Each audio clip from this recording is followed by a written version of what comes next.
Foster's. Good call. 1997, and Tony Blair enters Downing Street as Prime Minister with the promise that things can only get better. The new Labour government brought not just a new PM, but new promises and a new image in the era of cool Britannia. More than 25 years on, we're getting some fresh glimpses of what was going on beneath the surface in the new Labour era. Documents released into the National Archives reveal some of the private communications within government, including some relating to Blair's wardrobe. Tony at Topshop. There's something rather self-conscious about Tony Blair when he's being mildly fashion-conscious. There's been talk of a restyled Prime Minister at the Commonwealth Summit in Queensland. In fact, Tony Blair has been kitted out in Paul Smith suits for a while now. In this document, Tony Blair was advised to pay back thousands of pounds to clothing designers after receiving heavily discounted garments. A friend of his wife, the style advisor Carol Kaplan, negotiated to buy clothes at wholesale rates for the couple.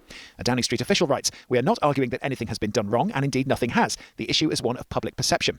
The concern being that the Blairs received expensive clothes at prices not normally available to the public. The Prime Minister was advised to repay £1,116 to Paul Smith and £6,532 to Nicole Fahy. We don't know exactly what course of action was taken. The ITV Weekend News with Nicholas Owen. Good evening. The battle for Iraq entered a new phase today as Allied forces extended their control of the country. The Iraq War became a defining event of Tony Blair's time in Number 10. This communication from January 2003 was sent to Westminster by the British ambassador to the US, Sir Christopher Meyer. He tells the government it is politically impossible for Bush to back down from going to war in Iraq this spring, and that President Bush believed that destroying Saddam is a crusade against evil. And now he's got to understand his day of reckoning is coming, and therefore he must disarm voluntarily. I hope he does.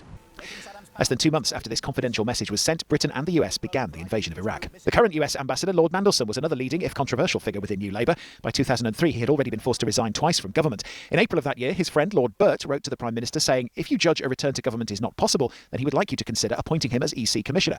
Peter Mandelson was given the role as UK's European Commissioner 4 months later. The newly released documents also detail how Blair felt the French President Jacques Chirac had tried to undermine the UK's efforts to put pressure on the dictatorial leader of Zimbabwe, Robert Mugabe, and how the musician and campaigner Bob Geldof threatened to walk out of Blair's Commission for Africa, claiming it was not being allowed to form its own independent conclusions, saying, "Is this all some farcical political game played out at the expense of the wretchedly poor? If so, I ain't playing."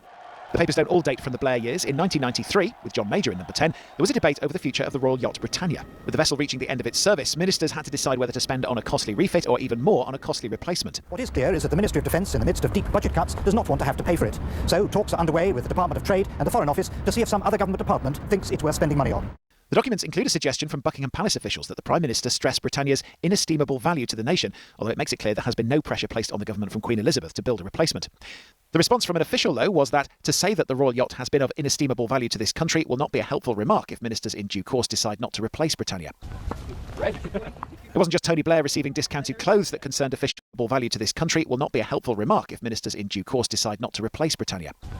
It wasn't just Tony Blair receiving discounted clothes that concerned officials. It's also revealed that, as a noted tennis fan, he received a Dunlop racket, although it didn't reach the £140 value limit for gifts. It's a beautiful day.